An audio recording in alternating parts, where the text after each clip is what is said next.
Welcome back to Single Tree Nation, guys. I'm your man, Charlie Eblin, and as always, we have our illustrious co-host, Mr. Derry Wells, with us today. What is up, everybody? Good to have you. My little take with the screen got real big all of a sudden. I was not prepared for it. I'm super excited about our guest. I've been watching him on TV for a while, and seeing the things that he is doing. I've learned even more recently about how many things he's doing. I don't know when the man sleeps. No. I don't know how he accomplishes everything he does, but the owner of Slapfish the owner of California Fish House and Slapfish founder, I'll get it right in a minute. You are also on Fox. You've been on Food Network. You are a chef and also on a city council of Huntington Beach. Is that right? That's correct.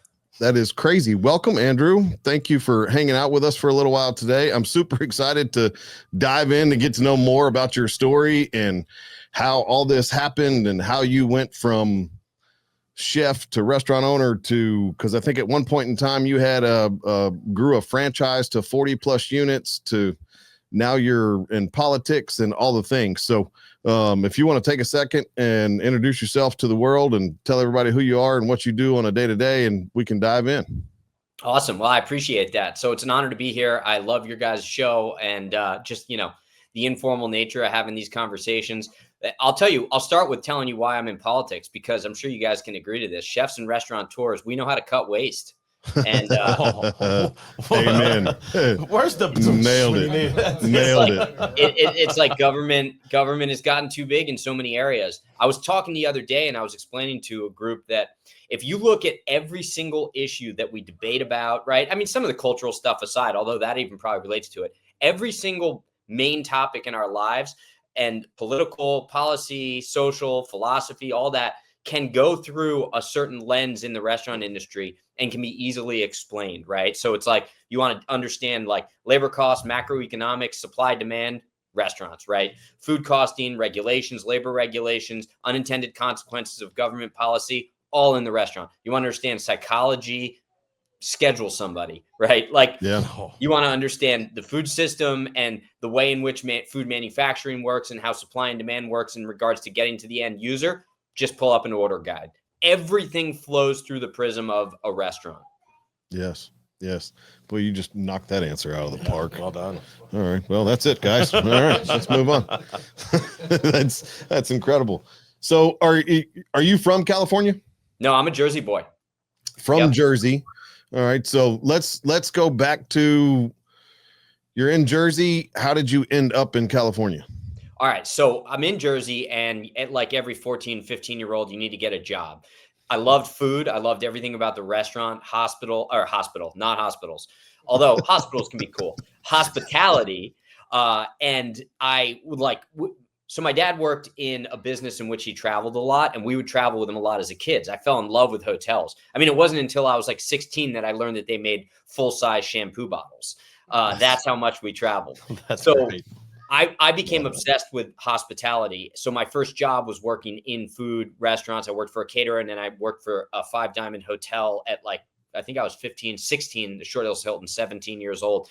Went to college up in Maine, studying something totally different. I was studying like social philosophy, like government, and a minor in piano performance. All while I was doing that, I was working in restaurants. I was lobstering at the docks up there. I worked at an Applebee's. I worked at a Denny's, right? 80 hours a week in restaurants. And finally, I had this aha moment that I'm not spending too much time in school. I'm spending all my time in restaurants. Hey, maybe that's what I should be doing. So that's when I parlayed full-time into restaurants and then traveled around the country working, did my apprenticeship, ultimately went back to school, got my culinary arts degree at Johnson & Wales in Denver. Then went back to the East Coast, worked for the Ritz-Carlton and other restaurants, got my business degree at Johnson & Wales in Providence, then dipped my toe in kind of running my own operation, more corporate stuff.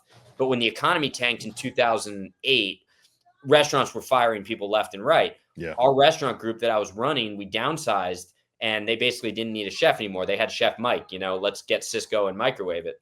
Mm-hmm. So I was like, okay, I got this business degree. I got all this experience, and I love seafood. Nonprofits are still hiring because their NGOs still had money, cash on the sidelines.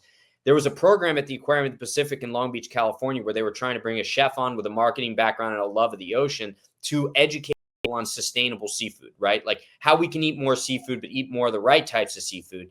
80% of the seafood that's consumed in California is done so in restaurants. So the idea was, let's get chefs to serve the right types of seafood. Who better to market that program than a chef? So I came out to California to run this program for 3 years. And like you, after 3 years, I was like, I'm going to do it myself. And I started as a food truck in 2011 and then grew that food truck to 40 plus locations through Slapfish, my original concept. That's the kind of genesis story. So you went from now the 40 concept growth was in franchising, correct? Correct. So we had some corporate stores as well. So I went food truck, 1 food truck, 3 food trucks, sold those. Well, I basically drove those off a cliff and then opened my first brick and mortar. Then went my first brick and mortar. I did 3 corporate stores, small hole in the wall type of restaurants. Then I registered it to franchise because nobody would give me capital, right? Like, trying to raise money for a restaurant, like good luck. So I was like, okay, well then I'll grow by franchising. So I learned the ins and outs of franchising and then grew that primarily through franchising. 13 different states, 3 different countries, 40 plus locations. It's crazy. Gosh, that's crazy. What's we'll get one of the big hitter questions out of the way. Out of all of that experience in the restaurant and running businesses, if you had one piece of advice to say was the best piece of advice you'd ever been given, what was it? I would probably say less is more, which I know it's a cliche, but it really applies to chefs and restaurants. And it's not just the menu size, it's your order guide. You always need to look at, even if you're operating just one restaurant, you need to assume what happens if I'm out tomorrow for a week? Are the operating protocols in place such that my team can run this operation? I know it's kind of nice and romantic to have the like owner operator who runs the shop, but that's just not the reality of how things work. And I thought I could be that person. I used to be 6'9", 290 pounds when I opened restaurants. So, it's like you too, huh? So that's it. Really, really, like less is more in every way. I love that. Keep it simple. Keep it simple. I mean, that's it. Can I tell you a funny story? I got a funny story for you. So we opened up our food truck in 2020.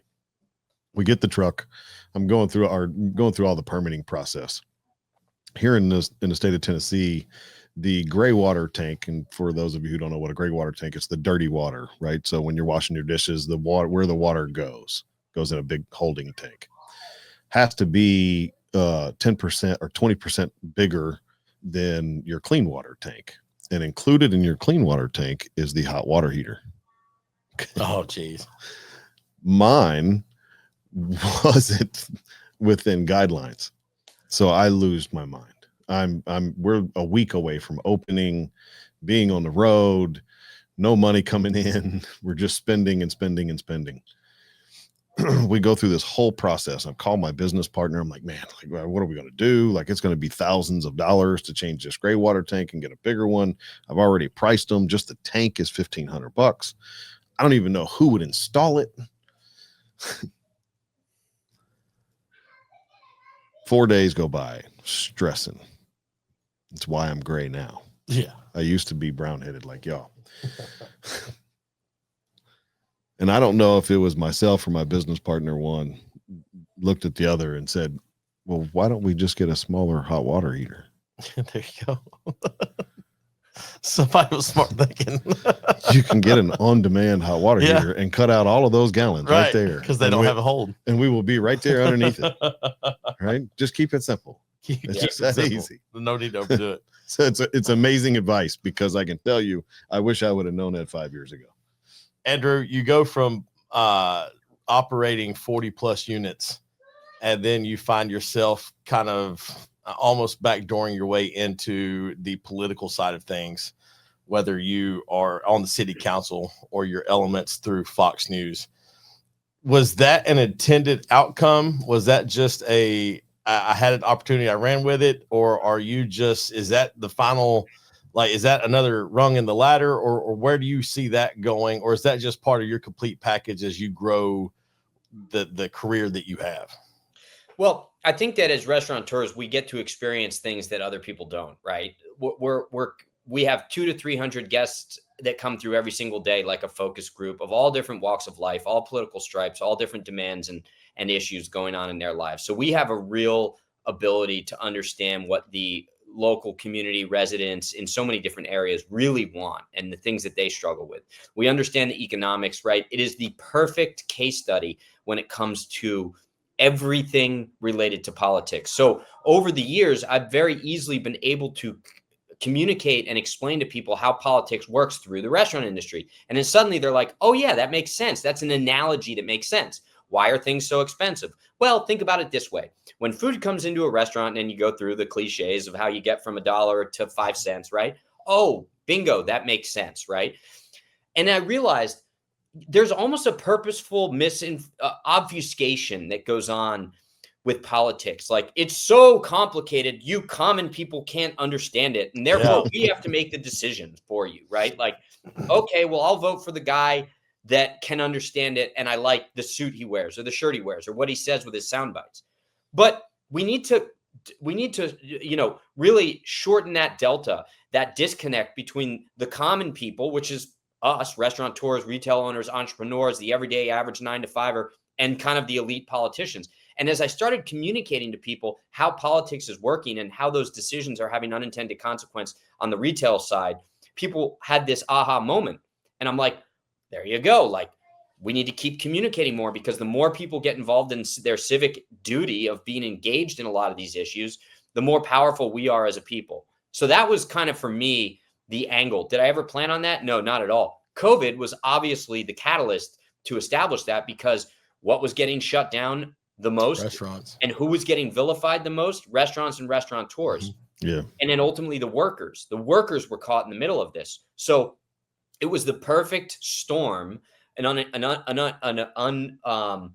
unfortunate storm, if you will, of events, public and political, that gave restaurateurs, I think, a better platform to communicate those issues. Prior to that, I did Food Network and Food TV, and was very involved in like the general issue of food, but more so from a sustainability and a food policy perspective. So I'd kind of had a little bit of that credibility in the TV and media space. When I started speaking out, I got, of course, we all have a cancellation story. People were just frustrated with me. So I didn't get to do a lot of that broad-based restaurant stuff. And the only people that were willing to kind of give me a platform were some of the news channels that wanted to drill down on these issues. So that was the natural output of that. Okay. So many people have a COVID story or a COVID related thing. You already were up and running. A number of units are growing. You quickly had to adapt. I've got a cousin that's got some restaurants in Colorado, and I think one of theirs shut down pretty quick, but has started adapting, whether it's take home, serving outside, whatever it is. When you see that coming down the pike, because you do have employees that you care about their families as well. You do have, food costs that if you don't sell it all, you're losing money, whatever it is. How much of that parlayed into, I'm going to change what I do moving forward, even post-COVID? So now I'm working towards being a better operator. I'm maybe concerned more about not just my customers, but also my employees, and letting that really, while it was rooted in a gross, like you said, alignment of so many things coming together, now learning from it so that it doesn't look so ugly in the rearview mirror. The spark behind all of my outspokenness was the effect that short-sighted policy was having, not on the restaurants themselves, but the workers, because we're all a family. You know that with no workers, you have no restaurant, with no team members. And I don't think people understand the degree to which our team members are truly stitched into a restaurant. It's not the evil owner and his kind of like proletariat workers. It is a family. And I've always said, like, we pay our dishwasher the most because we understand they're the engine of the restaurant. And so you always have a workers first mentality if you're a good restaurateur. The fact is that people were talking about how they want to help the workers with PPP and employee retention credit programs. But all of those, that was all conjecture. That was virtue signaling. There was nothing there for the workers. They were screwed, and therefore the restaurants were screwed. So that's when we started in 2020. I said, okay, if you're going to shut down outdoor dining in California and you're going to just close the doors unilaterally, which many states were doing, California was just kind of emblematic of that. And you're telling all the team members and the employees, oh, you can have unemployment insurance benefits, although we misappropriated $50 billion in unemployment insurance, so you can't get the money till April. And I know this is right before the holidays. We started our fund, 86 Restaurants Struggle, to try and raise $50,000 to help struggling and out-of-work restaurant workers. We're going to give 50 individuals $1,000 checks to pay their rent, buy groceries, get holiday gifts for their kids. And that quickly turned into, we ended up raising like $700,000. It blew up. It was all over the media. And that was the ball, right? Like the snowball that was forming, and it got bigger and bigger and bigger.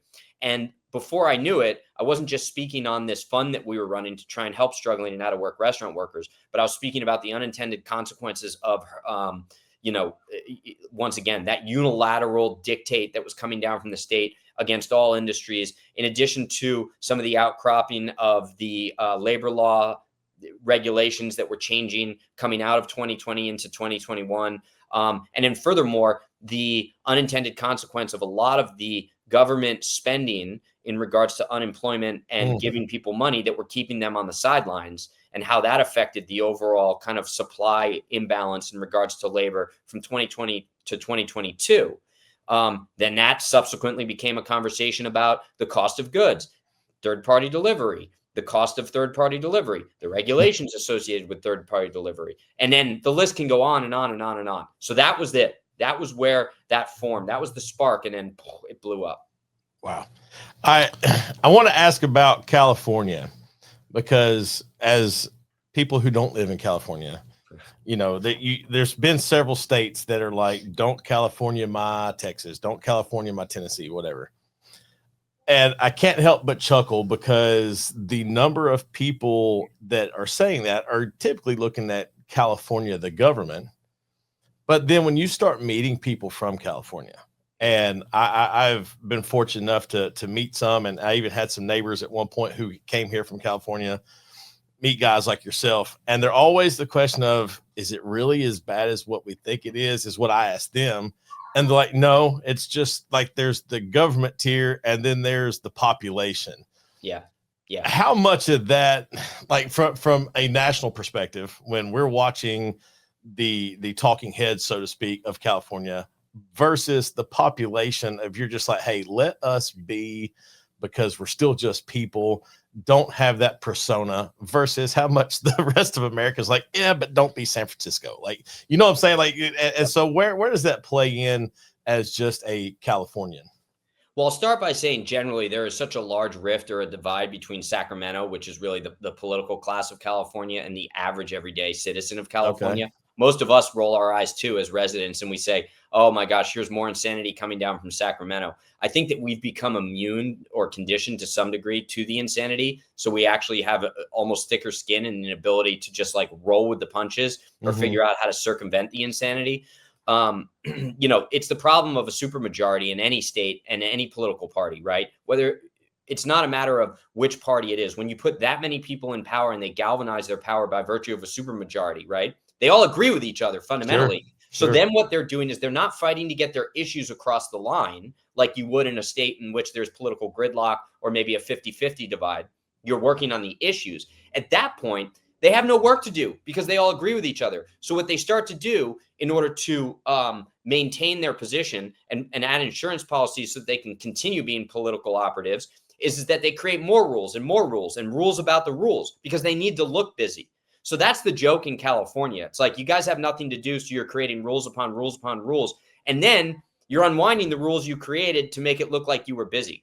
That's a general understanding in California. And it's a real pity because that costs money. Yeah. And then ultimately when we run out of money. Now, geographically speaking, I would say this, and it's both geography and policy. The majority of what ends up on the news in California is one of the big cities, right? So it's either San Diego, San Francisco, or Los Angeles. And you're like, look at this insanity. There's 10 cities. It's dystopian. People don't go into those cities anymore. They're destitute. So you have these pockets of pragmatism all around these big cities in which people are operating normally, enjoying the beauty and the geography and the geology of California. Everything California is known for, from the ocean to the inland to the farmers, all of that. And they're just ignoring this insanity.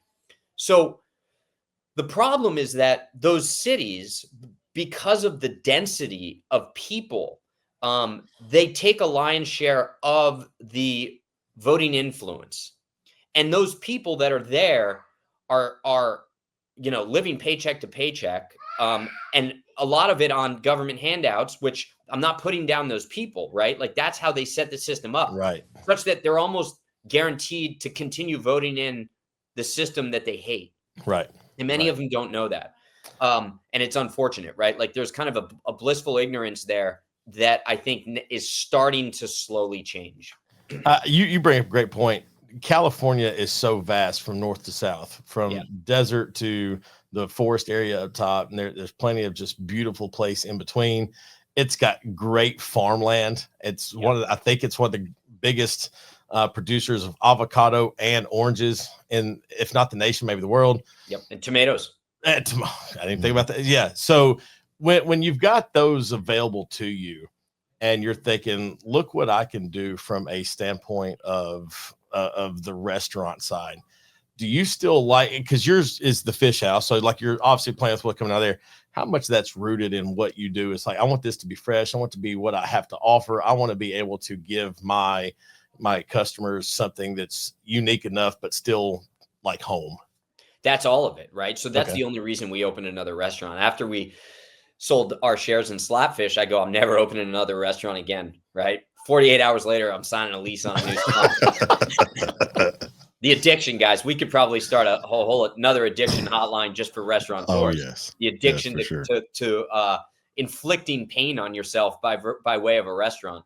But I did that because I wanted to have a home base where I could still continue to stand behind these principles of supporting local farmers, local producers, food manufacturers, et cetera. They've made it very difficult in California to celebrate those products. So much of it gets exported out of state, which is ironic. So, to some degree, we want to use the restaurant to be able to showcase all of these local producers so that people outside of California and everywhere else can understand that we have the capacity to produce all this domestically.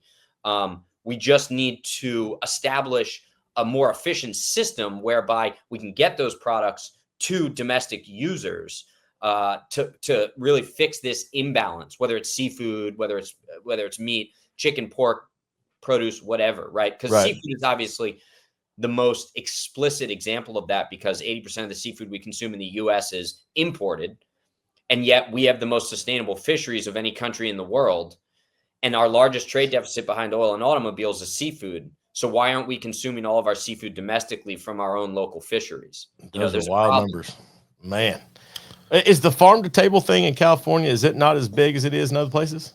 It's just as big. I think because in California with Alice Waters and Wolfgang Puck and, kind of that How Cuisine push in the 1970s, I mean, it was really, they didn't invent it. Nobody invented it. It was always inherent in us, but they kind of like remarketed it that in California, it's almost a given, and you would hope that it would be farm to table. But the reality is most of the independent restaurants in California have been bought out by much larger multi-unit groups, and they've started co-packing a lot of that product and importing it. So we have lost a significant portion of that movement in California. That's interesting. So let's back it up just a smidge. You seem to be very passionate about the seafood side of restaurants in general. Where did the seafood side come from? Well, fishing communities are everything, right? I mean, when you go and look back over the past 100 years, I mean, so much was built around seafood, fishing communities, I mean, all of the New England was based on cod, right? Lobster. It truly is the foundation of our coastal communities in the United States. And furthermore, we have some of the best fishermen and the most advanced technology and innovation in the fishing industry. But there was a point at which fishing got overtaken by excessive regulation and environmental sensationalism, where we put so many muzzles and governors on the fishermen that they were forced out of business, from labor to fishing regulations to local regulations in regards to distribution and packaging and processing, that all of that went overseas. That still doesn't negate the fact that we still have the most sustainable fisheries by way of biomass, stock management, even some stock fortification through certain programs around the U.S. So we have the brains, we have the product, we have the capacity, but why are we importing so much? And furthermore, why are the fisheries that are still here, why are we exporting all of it to be processed overseas and then buying it back from potentially political adversaries. I mean, China's our largest producer of our own seafood. Most Alaskan seafood is shipped over to China, processed, and sent back to the US. But then we talk about having a labor issue here and not having enough jobs available. It's absurd. It's upside down. How does that, backwards. and forgive me for not being in the restaurant industry, but even in just food general, even in just trade in general, how does that make any sort of logical sense? Ship it away, repackage it, bring it back. And Well, look, I'm not in the politics side like Andrew is, but I was in the military, and I will explain it to you this way from an Army standpoint. Okay. If you can make it take longer and be less efficient, it'll get approved. I mean, we laugh, but actually you're right. Like, that is an unfortunate reality, and you are 1000% correct. I mean, and very simplistic viewpoint here. I have a buddy of mine who owns a farm. We bought a half a cow from them. We bought a quarter pig or whatever it was. I hunt. I've provided plenty of meat through the freezer for that way. Yeah. I want to simplify it down to, like, even if I don't know the source, at least streamline it. But this is why individuals like Andrew, myself, even you speak out. Okay. And so then let me ask you this. About things how much of the public is completely unaware that we're shipping out our product to repackage and bring back in? Oh, go ahead. I was going to say, getting into specific commodities like seafood, it's probably more granular, but I think generally speaking, there's been a movement, obviously, through Maha and RFK Jr. And actually this kind of amalgamation that we're seeing in the current administration, where that is being brought up. Now, as you mentioned in the metaphor with the Army, that is government, right? So government is always going to protect their own jobs. And when you have a bureaucracy that gets so big and they're unelected bureaucrats, they're going to do everything in their power to obfuscate the issue, to confuse people such that they can maintain their position and continue taking income from the taxpayer. Nothing against those people. I would do the same thing if I was in that position.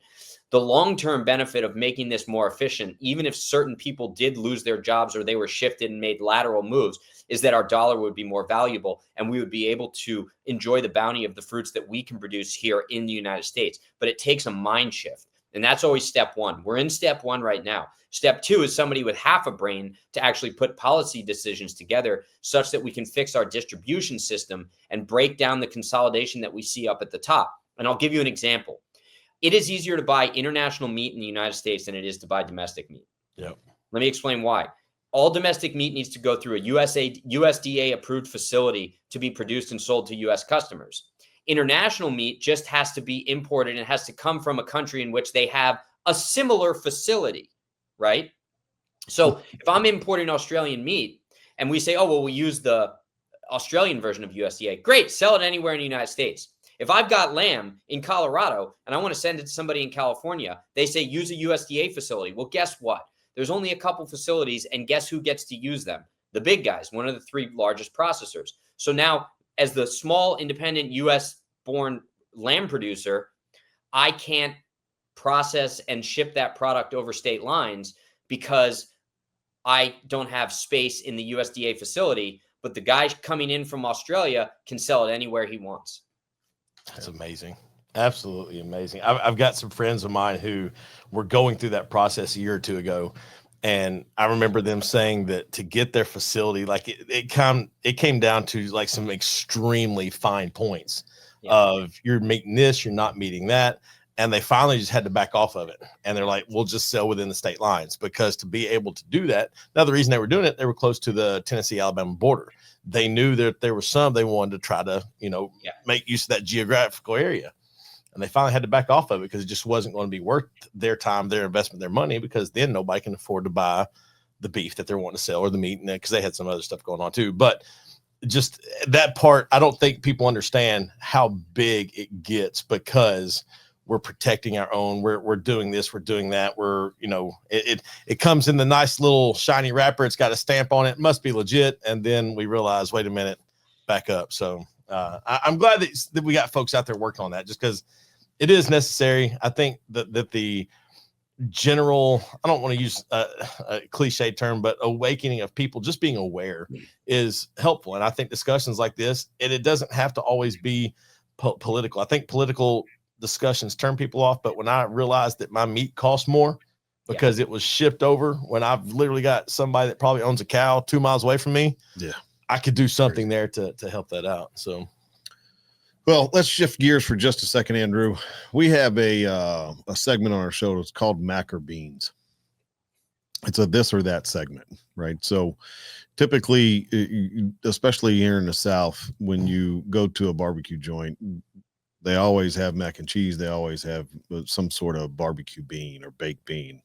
My beans are a smoked bean, right? So when you go into a barbecue joint, do you get the mac and cheese or do you get the beans? I never get mac and cheese anywhere. I've never ordered it out.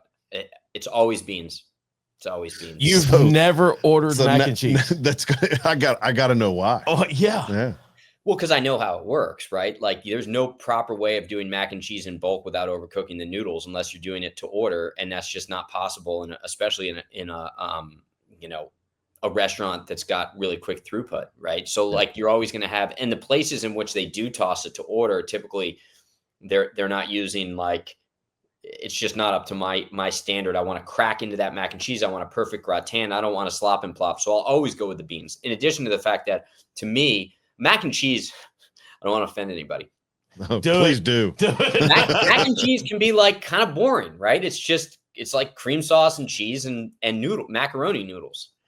You say that, and then somebody shows up at the Thanksgiving, and they decide to put green peas in something to shake it up a little bit. You're like, no, you are. Well, that's the thing is you can't shake it up. And there's perfect mac and cheese when you make it fresh. Right. But it's not.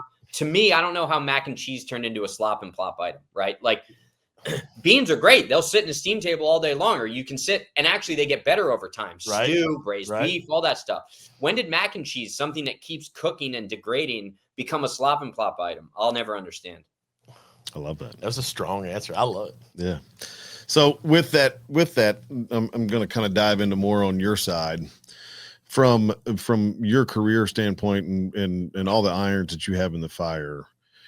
Do you prefer the political / TV side, because they kind of go hand in hand sometimes, or the restaurant side? I want to interject real quick before you answer this. No, I'm dead serious, Charlie. I'm waiting on this. We did not discuss this week's mac and beans beforehand. No. Usually you let me do it. You don't even bring it. I had the exact same question that I was going to ask him. So that's outstanding. Well, apparently we're interested in what, but yeah, politics or restaurants. That's what I was going to just give it to you. At this point, they're all one and the same for me. No, they've emulsified into one. Yeah. So like I can't. She was about to sign. The payments looked fine until I ran the numbers. They were overcharging her by $5,412. One call later, we flipped the script. Better price, lower rate, $5,000 saved. This happens every week. Before you sign, call me. The 615negotiator.com. I find what they don't want you to see. Welcome back to Single Tree Nation, guys. I'm your man, Charlie Eblin, and as always, we have our illustrious co-host, Mr. Derry Wells, with us. What's up?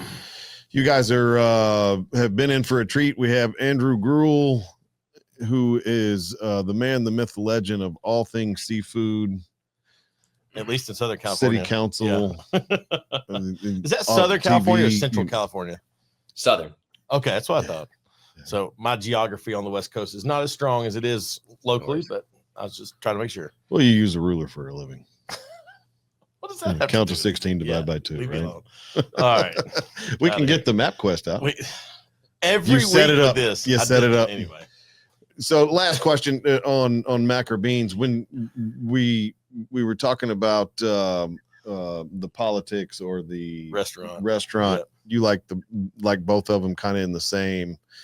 And I similarly find that the more I do from a media side, whether it's the show or social or TV, that it always, they do marry very well. Do you find that it's telling your story comes from a place of policy or just how you built your brand? I think it comes from a place of common sense, and food is the great unifier. As I mentioned at the beginning of this, everything can be explained through food in some way or another. If I want to learn world history, I want to learn it through food, right? If I want to understand supply chains, economies, I want to learn it through food. And it's common sense. That's the point, it's pragmatism. Most people understand this stuff. They're day in and day out, the very kind of average transactions they make, both literal and figurative, all through food. So it comes from a place of common sense. I love that. Common sense. Keep things simple and use common logical sense. Common sense isn't so common anymore. That's the no, saying. It's really not. So, yeah. It's really not. So you have done Food Network stuff, your Fox and Friend or Fox News and with Gutfeld and a couple of other shows, if I'm not mistaken. Out of all of those TV shows, and you're on Gutfeld show on a regular basis, what would you say is your favorite avenue from a TV standpoint?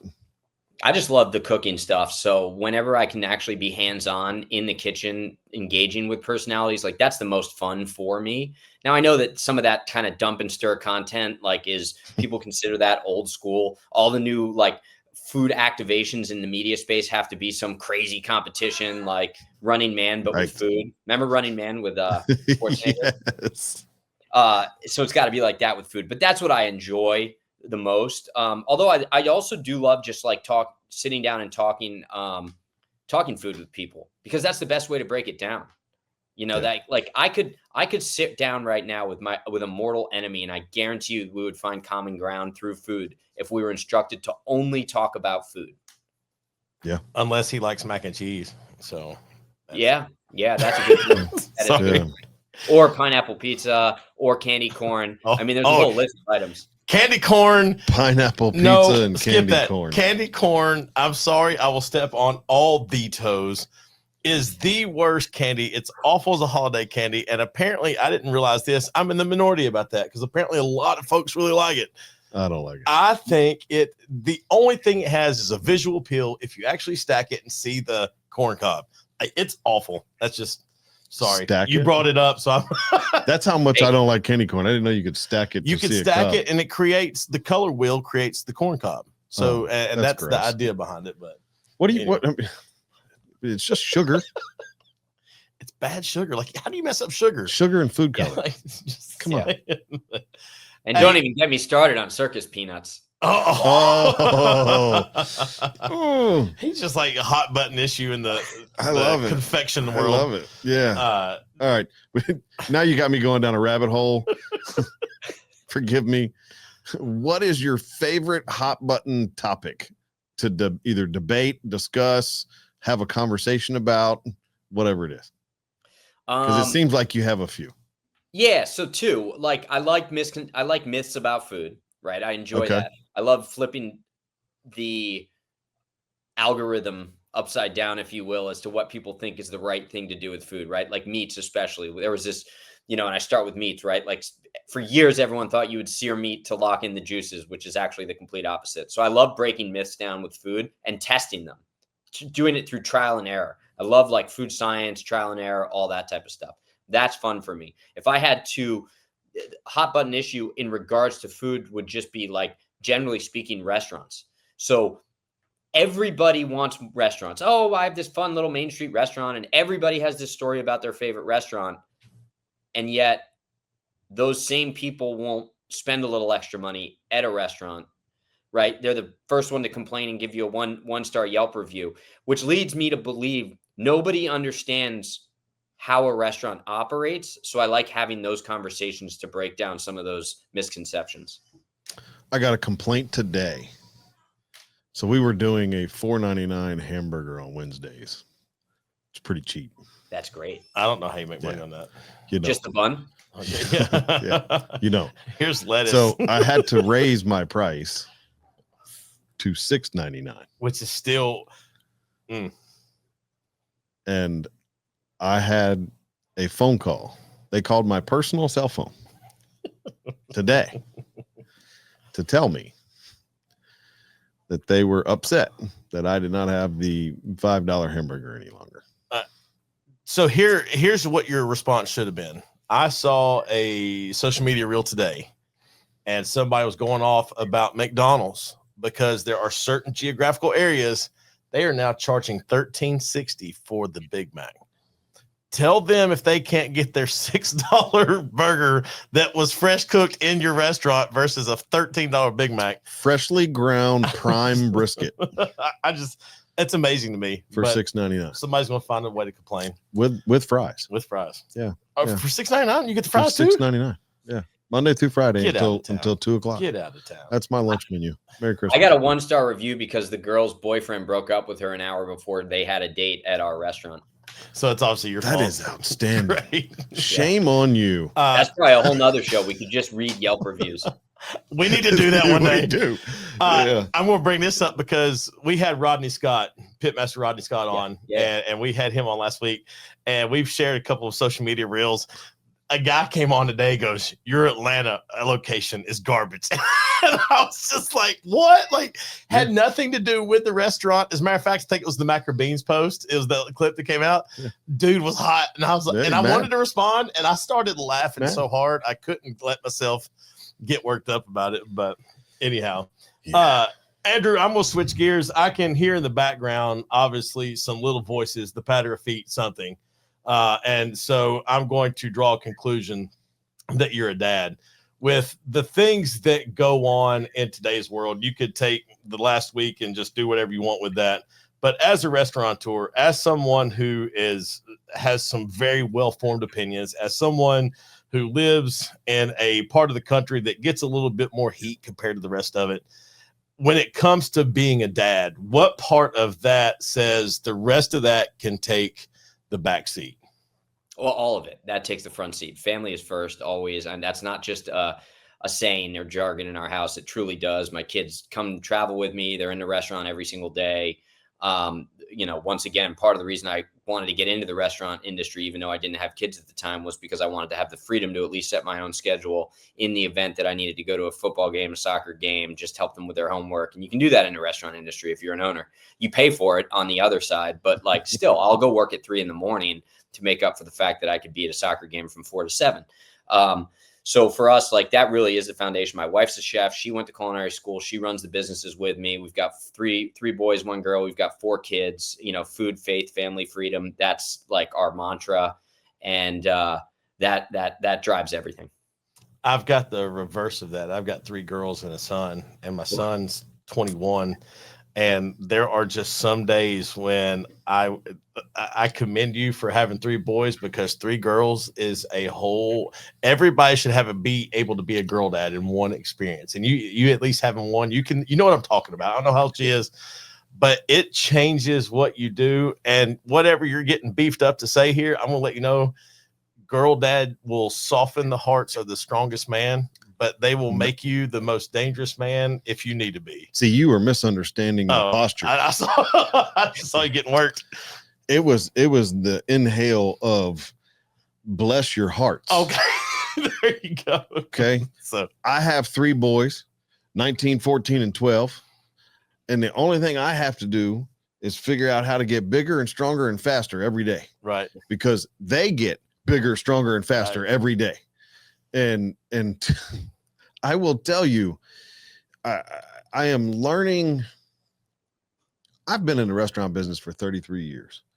I've done everything from being an owner to a dishwasher to a VP to COO, whatever, a cook, a waiter, the whole 9 yards. I've done everything. Those were all the same thing. They are. Yeah. Especially when you put that owner hat on there, right. You are everything. I feel like that I have some leadership skills, 1 or 2 of them. Mm-hmm. Okay. My 19-year-old son has tested every ounce of leadership that I have ever had in my entire life. I could not even remotely fathom what kind of skills it takes to be the father of a daughter. Because you are not only teaching her how to grow up and be a woman, which we have no idea how to do.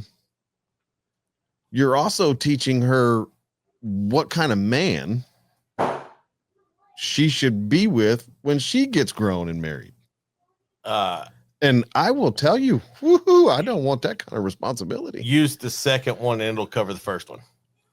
That's how I'm going to put that. If you are the example, and so many clips have been shared this week about with Charlie Kirk and stuff. Mm-hmm. My favorite one that I've seen so far has been, and I'm going to sum it up. I'll probably paraphrase it incorrectly, but basically she is someone who is worth protecting. So you want her to feel like she's worth protecting. And when you sum it up to that, and the flip side of that is for boys, find someone who's worth protecting. It was so simple, but it was so just oh, that's the moment. That's and it's well done. But bless you. I'm glad to see you being a dad or hear you being a dad, because you can hear it never stops. And even when they get older, I love it. My youngest is in sixth grade, and she was like, I don't get home from theater till 5:30, and it literally just never stops. So I can tell you, as you have a 19-year-old, mine's 21, it never stops. I know, and I'm in the young stage right now, so I got 4, 7, 10, and 4, 15. Oh, yeah. So you got the full house, especially boys, because boys don't stop. Yeah, so, like you say you can hear it. I can smell it. Something's on fire right now. Is your oldest one of your sons? My daughter's oldest. Oh, your daughter's oldest. Yeah. Wow. Wait till you have a 15-year-old son, and if he's involved in any athletics, my son would come in, eat 2 peanut butter jelly sandwiches as a snack to find whatever else he was looking for. Now, he was a wrestler. I knew he was burning the calories, but oh my word, if they enjoy your cooking, Dad's gonna cook. That's all I'm gonna say. So look, we made fajitas last night, and all 3 of my boys and me and my wife consumed 8 pounds of protein. I love 4 pounds of steak, 4 pounds of chicken. My word. And it's gone. That's nothing left. That's impressive. So my wife will make her dishes enchiladas, right? And she makes it, and she'll make 12, 14. And they're gone in a second. And I'm like, Lauren, we have 3 boys plus me. I actually eat. I'm a professional eater. Oh. It's always going to be gone. And she hasn't calculated yet that, oh shoot, we need to up the, the grocery list. It's here. coming. I think she's fighting it. Yeah. It's so coming. We ate enchiladas, and then I had to order 3 pizzas. She made 12 enchiladas. We had 2 roasted chicken that she broke down for the enchiladas, and then I ordered 3 pizzas. Yeah, that is outstanding. It's coming. That is outstanding. You need to have a talk with her and just be, hey, sweetheart, from some professionals, it's coming. All right, so just it's coming. So you're a professional eater. I know you're probably being facetious, but is there a meal that brings out the inner Joey Chestnut in you more than anything else? Oh yeah, that's just New York, New Jersey pizza. It's disgusting. Okay. I'll eat a whole pie. Don't order anything. Hands down, I'll eat the whole pie. That's just normal. Don't even get in my way. That's it. I love that. And it's typically in the same time frame a normal person would eat 2 slices. That pie is gone. He's serious because he called it pie. Yes. That's how I'm yes. Us Middle Tennesseans, it's just pizza no matter what it is. And you're no, it's pie. Now, it is Gutfeld, is it filmed in Jersey? No, it's filmed in New York at the Fox. Is it in New York? Yeah. So when you go there, do you make a pit stop to get your pie? Oh, every time. So I go out there. I go out every couple weeks. I take a red eye out, shoot all day because I do other shows out there. And then I'll usually fly back the next day or if I have meetings, what have you. And I probably eat 4 pies while I'm just in that one day. That's all I eat. Breakfast, lunch, dinner, because it's the perfect meal, right? Yeah. You got protein, you got the dairy, you got good vitamin in there. You got the tomato, vegetable, you got a little bit of complex carbohydrates. Mm-hmm. What more do you need? 4 pies though? 4 pies. That's outstanding. Every 6 hours you're eating a pizza. No, every 4 hours you're eating a pizza. That's great. Amazing. I usually do 3 at night between 8 and 2 in the morning when I'm getting my work done, and then 1 during the day. Okay. So you got some sort of built-in intermediate fast there. Yeah, exactly. And a lot of walking. Health conscious. Good. And a lot of stressing. That's when I get the text messages from my wife, like, these kids are killing me. What the hell? Why do we have so many kids? I can't get them to school. And then that's when I'm just like stressing. So I'm burning calories. That's rich. That's outstanding. So how did you even get to, like, I mean, I know you have some TV stuff, and was it a lead up from the TV stuff and your career in politics that got you to Gutfeld Show, or was it a handshake and a conversation somewhere? I've been doing a lot of media in that general space, just coming out of COVID. So, whether it was like I caught the eye of somebody, I don't even recall, to be honest, but they were just like, yeah, come on. And it might've been through, maybe it was Dr. Drew. So Dr. Drew, we do some stuff together, and he made a contact. I don't recall, cause he goes on a bunch, but they basically gave me a trial. And then since then I've been on now, gosh, probably 30 or 40 times. Is Dr. Drew as laid back as he comes across? Yes. That's the, like, is he that guy? He is like the most genuine. I grew up listening to Love Lines, right? Right. So for me, like, knowing Dr. Drew is a pinch me moment. And I'm like, you are literally the same person that you make yourself out. Like, you're not making yourself out to be. You're actually that person, which is rare. Like, that's rare. Even if you try and do it yourself, the minute, you hit record or whatever, like, there's always kind of a different persona or an affect that comes out. It's just the way it is. Somehow he doesn't see any of that. So I think it's his brilliance. Really cool guy. I remember when we were younger, and I'm in my mid 40s. I don't know where you're at, but like when you got to that point with him, like, he was just, he never got worked up. Never was, oh, you're an awful drug addict, you should be doing this. He would just always want you to be considerate of, hey, have you thought about how this may impact life? And here we are 30 years later, he still seems like that exact same guy. So that's when it starts to feel like it's not a persona, because what you see him in, doesn't matter which part, whether he's with Adam Carolla in those early years or now with his stuff, he's just sharp. And like you say, he's brilliant. Like, he is a sharp minded person. So I was curious. I've never had anybody that knew him, so I'm going to ask. So I love it. Well, Andrew, what's on the horizon for you? You got a restaurant running and operating and rocking and rolling. You got city council. You're doing the TV stuff. What's next?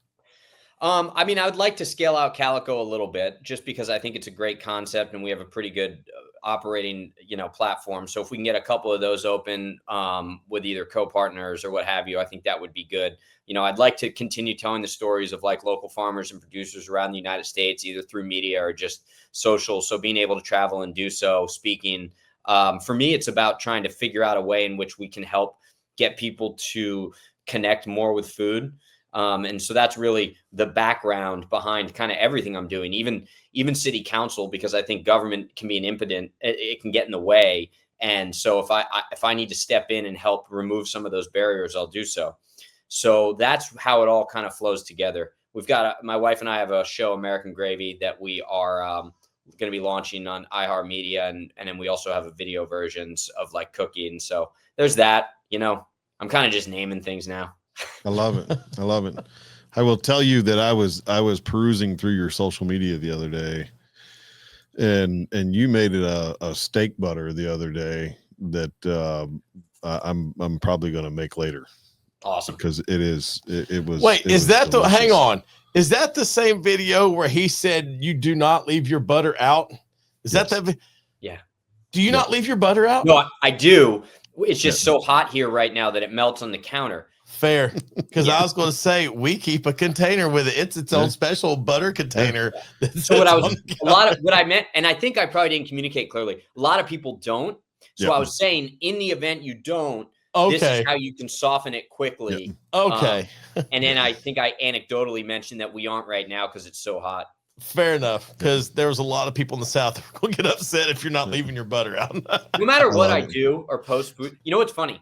I could post politics, and it's like 10% of it is angry people just with vitriol. I post food, and 50% of it is like, you're dead to me. You're an a-hole. People I'm are like, passionate about it's a piece food. of toast. Yeah. So great. One last question about the politics side.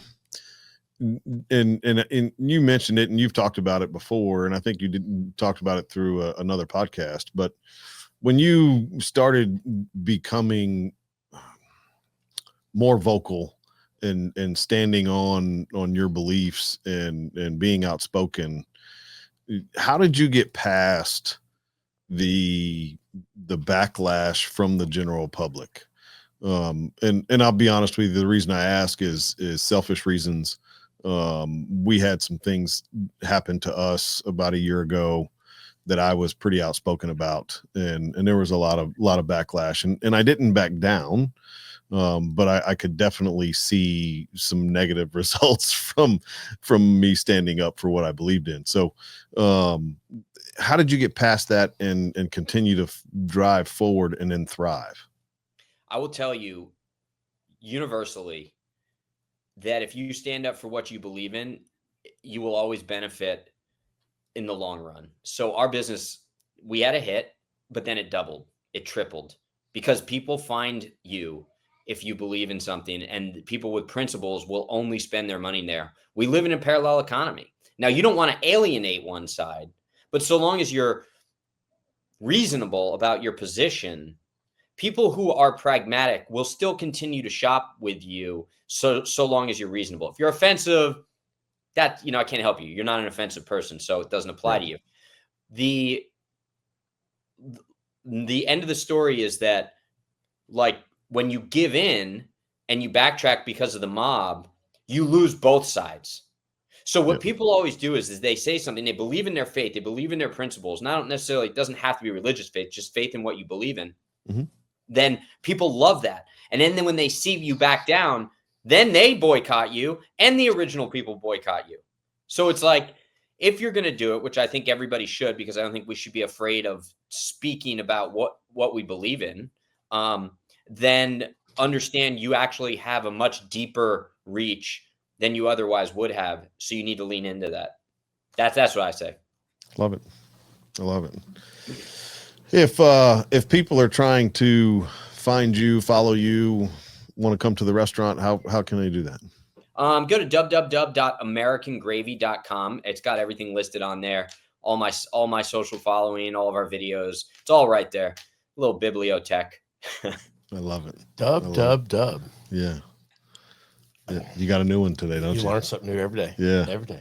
You got a Friday feel good? I do. This one is short and sweet. Your Friday for feel good for this week. Love your neighbor.